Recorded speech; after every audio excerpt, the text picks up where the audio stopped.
Thank you. Doc told me last week, supposedly, that he was going to have me talk tonight. And when I was in the office, it was one of those days. I mean, even with Upper Cervical Care, there's going to be days where you just don't feel your greatest. I mean, it doesn't matter whether Dr. Troyer is your doctor or your general practitioner is your doctor. It doesn't matter. You're going to have good days. You're going to have bad days. This is one of my bad days, okay?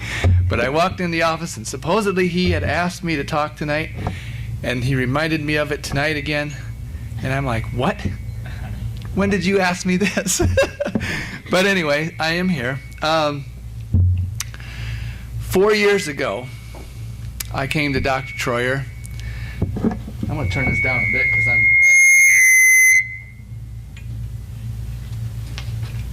see if that does anything. Can you still hear me? Okay. 4 years ago, I came to Dr. Troyer's. I had 3 surgeries on my right foot in 2005.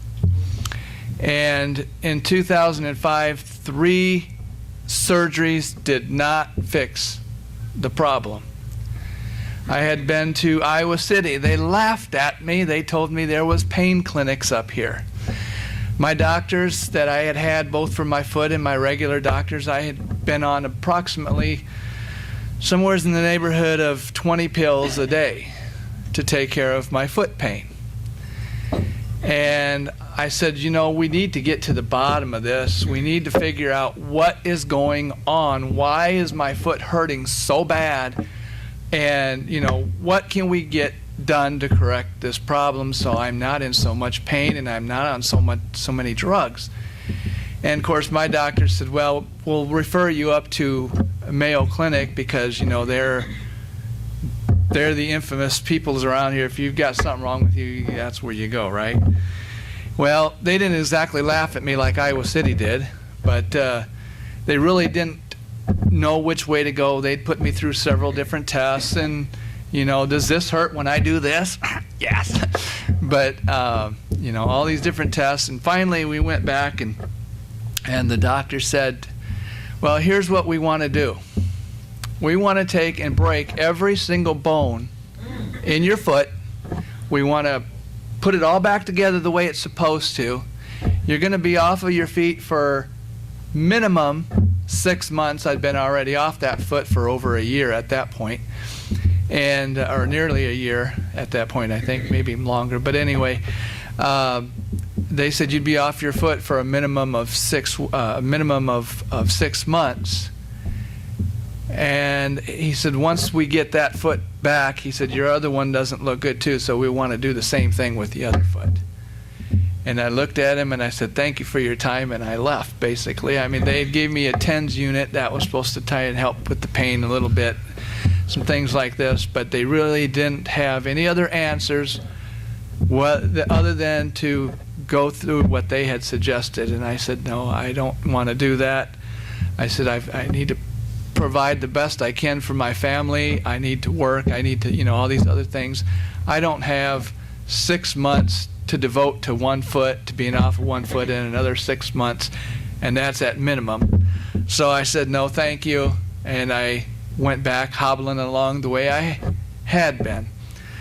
And finally, a gentleman at my church said, have you heard of Upper Cervical Care?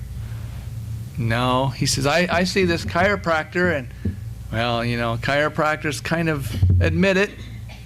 They kind of have a negative connotation in a lot of circles and stuff. And the chiropractor, huh? What chiropractor? For my foot? You got to be nuts, right? You know.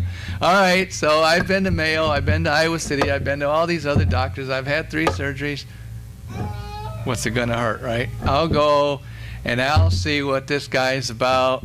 I'll probably laugh all the way to the parking lot, back to my car afterwards, but I'll go, you know. So reluctantly, I went, and you know what? Some of the things that he said that night actually made sense. You know, when you think about it, the things that he was saying, when you have nerve interference up here, and your brain is sending these healing messages to all parts of your body, including my wounded foot. But my wounded foot wasn't getting those healing messages. Somewhere there's interference, and he was explaining about the interference that he clears up here.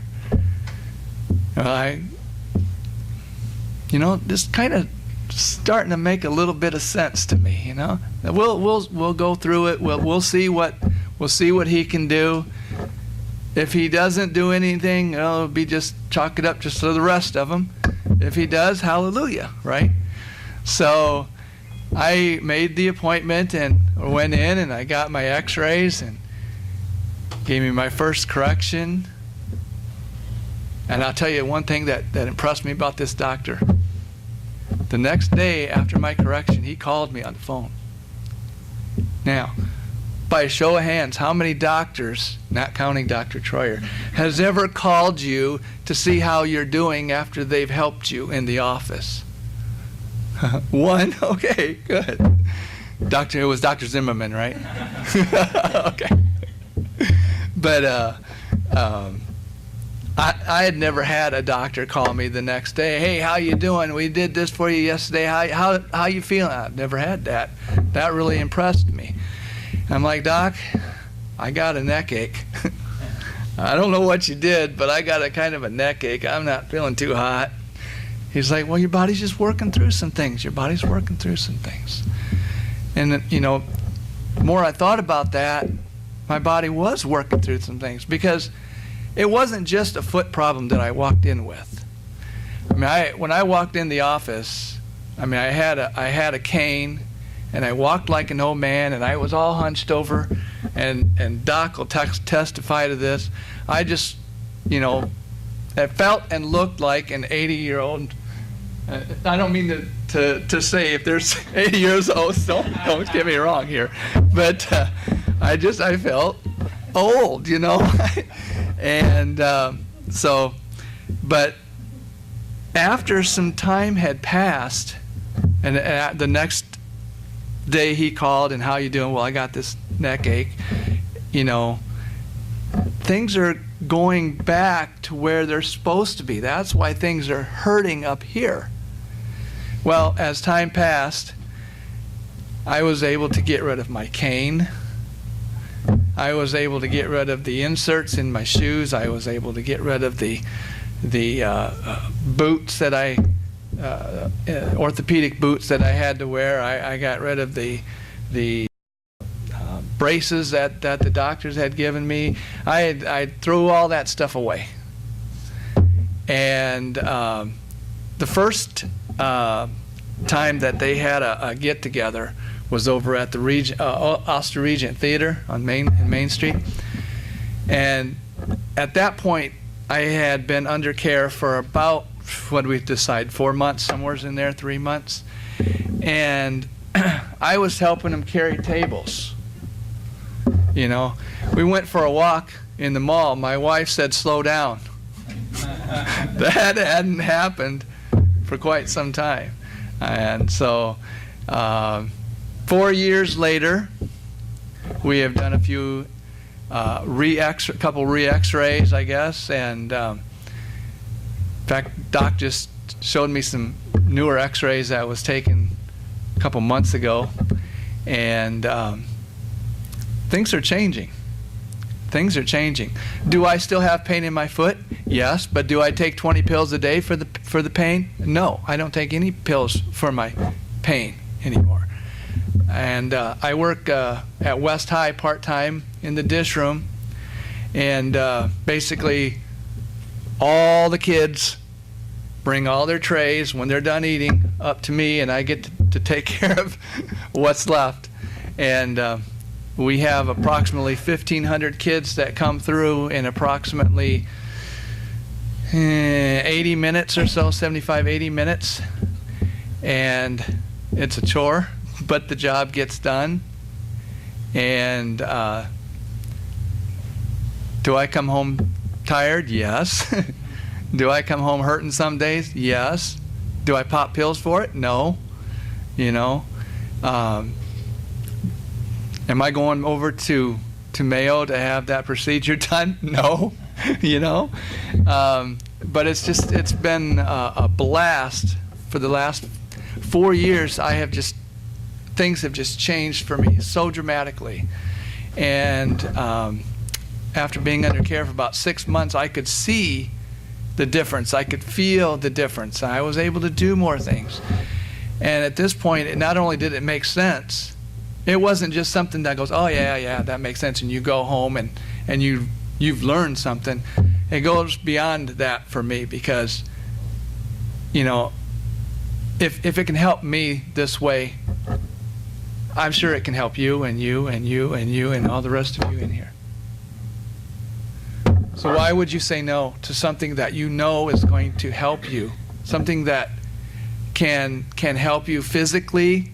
I mean, I don't know what all you guys' health problems are, but I'm sure everybody has them. Everybody has something, whether it's a headache or whether it's a foot ache or whatever. Everybody has something, or high blood pressure, or any of these things. There's a list over here, and that list is just barely touches the tip of the iceberg of all the conditions in which upper cervical care helps.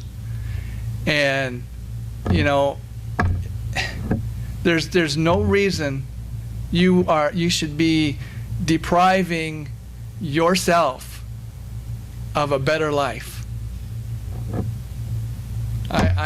I can't say enough for upper cervical. That's why I'm in it.